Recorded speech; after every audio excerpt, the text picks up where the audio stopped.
Hello everyone, back again with Story Recap. Before we get to storyline, I wish all happy and great day.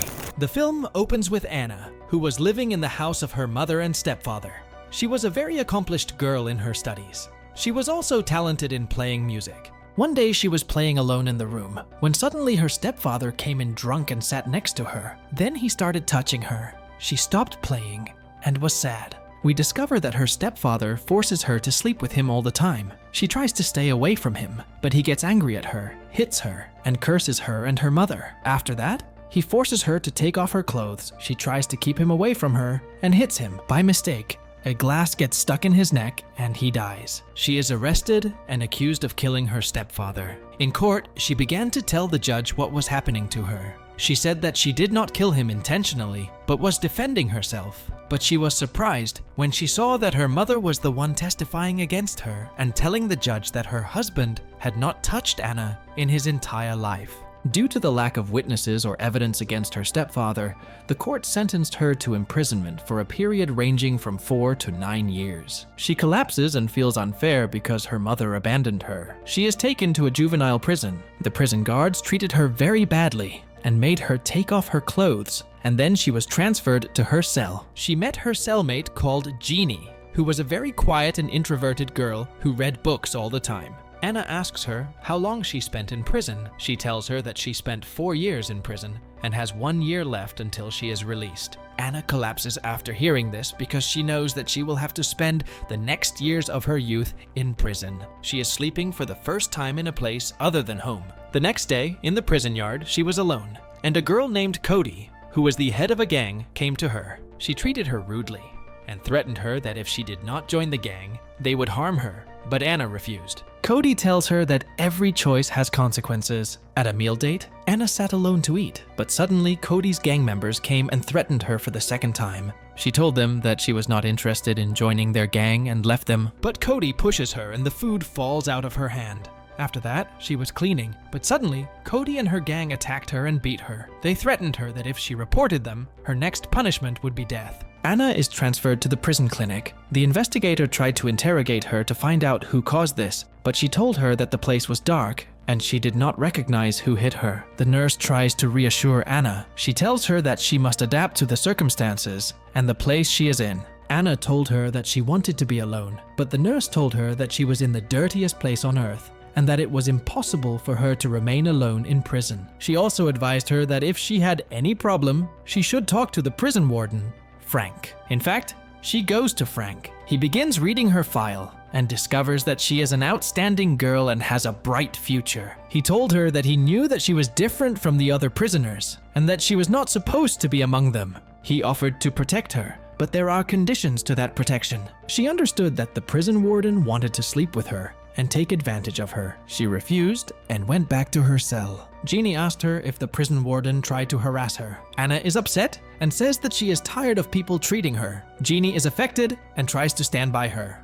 Then suddenly, she tried to get closer to her. She started kissing her and expressed her admiration for her. Anna reciprocated her feelings, and they spent a wonderful romantic night and exchanged kisses. After that, she went out to the prison yard, this time being attacked by another gang leader. She tried to defend herself, but she couldn't. After being harassed by everyone, she decided to join Cody's gang. She went to tell them her decision, but one of the prisoners blocked her way. But she beat her to prove to the gang how strong she was. She actually joined the gang. After that, a gang meeting is held, and Cody asks her to beat up the boss of the other gang who harassed her. Then she allows her to be beaten so that they film her with the phone camera they have, so that the other gang leader can be convicted. After that, she carries out this and beats up the boss of the other gang. They were transferred to solitary confinement, and the prison guards forced her to take off her clothes. She remained in solitary confinement for 72 hours. After that, she is taken to the prison warden's office, and he tells her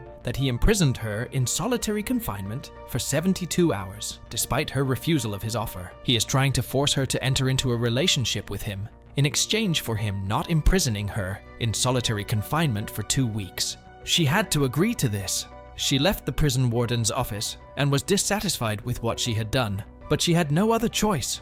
Then she met Cody, who also started kissing her and spending quality time with her, exchanging kisses, sleeping together, and entering into a romantic relationship. Cody promised her that she would protect her As the days passed, quarrels continued between the two gangs. She was forced to fulfill the wishes of the prison warden, who was threatening her with solitary confinement. She collapses and continues taking drugs. Then her relationship with Jeannie starts to go wrong. After that, she quarrels with Cody because she was the one who got her into these problems. Cody dumps her and kicks her out of the gang. Anna tries to mend her relationship with Jeannie, but Jeannie refuses to do so because she joined Cody's gang and entered into a relationship with Cody. Anna feels alone, so she goes to sit with a group of addicted girls in prison. She bought drugs from them and felt like she was in another world, far away from her painful world. After that, her mother comes to visit her. She was not expecting her to come to visit her after she was the reason for her imprisonment. Her mother hit her and told her that she should have been grateful to her husband instead of killing him. She breaks down and tells her mother that he has been assaulting her every day since she was 12 years old. But her mother gets angry with her and leaves her. She continues to use drugs, and she also continues to be exposed to violence from the rest of the prisoners because she is weak. Then after that, the other gang began to take revenge on her and beat her in the bathroom. In the cell, she was feeling tired and collapsed. Jeannie told her that drugs would destroy her life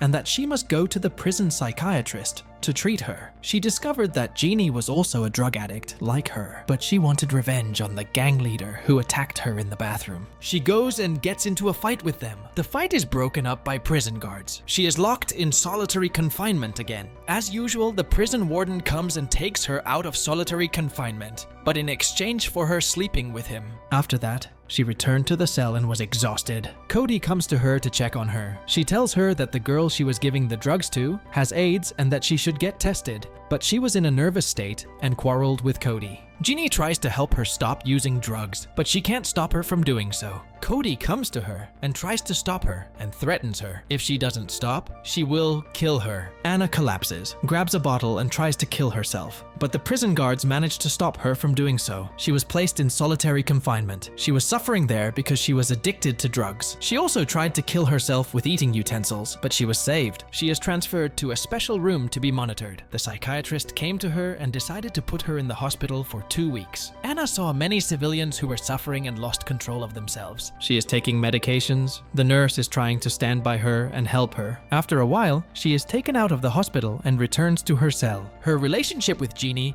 begins by getting back together and sleeping together. The prison warden then summons her and tells her about the talent show they hold in the prison every year. He brings her the cello and asks her to play again. She remembered when her stepfather was harassing her, so she broke down and cried. The rest of the prisoners discover that Frank is courting her, so they mutilate her face. She is taken to the clinic again. The prison warden comes and starts touching her. The nurse notices this and discovers that Frank is taking advantage of Anna, so she advised her to stay away from him. But the prison warden noticed that, and so he planned to get rid of her, and the nurse was actually killed by one of the prisoners. After that, the musical show starts, and after the show is finished, Frank sits alone with her. He told her that if she did what he said, he would help her get out of prison next month because she had a parole hearing. Indeed, she agrees and sleeps with him. After that, she returned to the cell and told Jeannie, but she told her that Frank was a liar. The next day, she gets her parole hearing date, but she is afraid because Jeannie told her that Frank is a liar. So she decided to ask Cody for help. She asked her to help her catch Frank. She gave her her phone so she could film him while he slept with her. The next day, she's already filming it. At the parole hearing,